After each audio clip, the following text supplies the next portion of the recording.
Early voting in the presidential primary is now in day 2. At the end of the day yesterday, 316 people had cast their votes in Davidson County. We're committed to giving you an in-depth look at the candidates and covering the issues that matter to you. News Channel 5's Carrie Sharp talked one-on-one with Mike Bloomberg as he rallies supporters leading up to Super Tuesday. It's what you expect of an early primary campaign rally in Nashville. Good music, an excited crowd, and fired up speeches. And if he just came to send Donald Trump back to Mar-a-Lago, then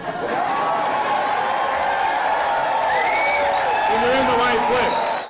Everything is usual, except perhaps the candidate's political party. Mike Bloomberg. And that's where we started.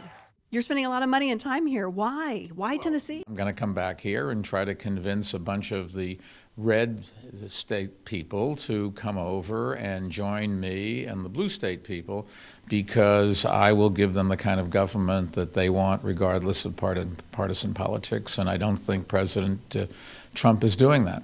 During Wednesday night's rally, Bloomberg didn't mention any of his Democratic challengers by name, and only the primary itself twice. Instead, focusing squarely on beating President Trump. He breaks promises, I keep them. He divides people, I unite them. He's a climate change denier. I'm an engineer. I actually believe in science. Imagine that. Two hecklers in the crowd had other ideas, putting the former New York City mayor's stop and frisk policy and comments about it back in the spotlight. Mike bragged about terrorizing inner city youth while eating free stop and frisk.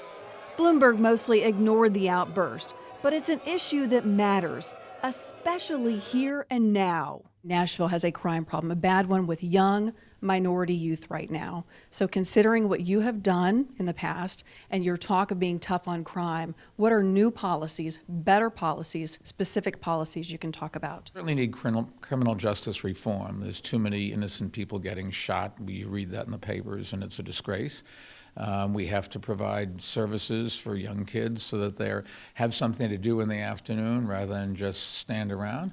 And we have to educate people of how to get guns off the street. As for those guns, a touchy subject for many Tennesseans, the candidate was clear about his goals. Not to take away anybody's guns, but background checks so that we don't sell guns to minors, to people with psychiatric problems, or people with criminal records. At the end of the day, it's not the rhetoric we're used to hearing right here at home this early in the campaign season. But clearly, this race is underway, and if you ask Mike Bloomberg, it runs through Tennessee. I'm doing my thing, and I don't worry about anybody else. Thanks, Carrie. The Think Tennessee think tank released its findings today, highlighting the state's need for continued investment in civic engagement and also what they call family economic security. The latest dashboard shows voter turnout in Tennessee was 44th in the country in the 2018 midterms and 49th in the 2016 presidential election. We know we can do better. We're also among the bottom 10 states for voter registration among women. The dashboard also shows more families face economic hardships like poverty, high medical debt, or default student loans. For the first time ever, spending on digital political ads will top $1 billion.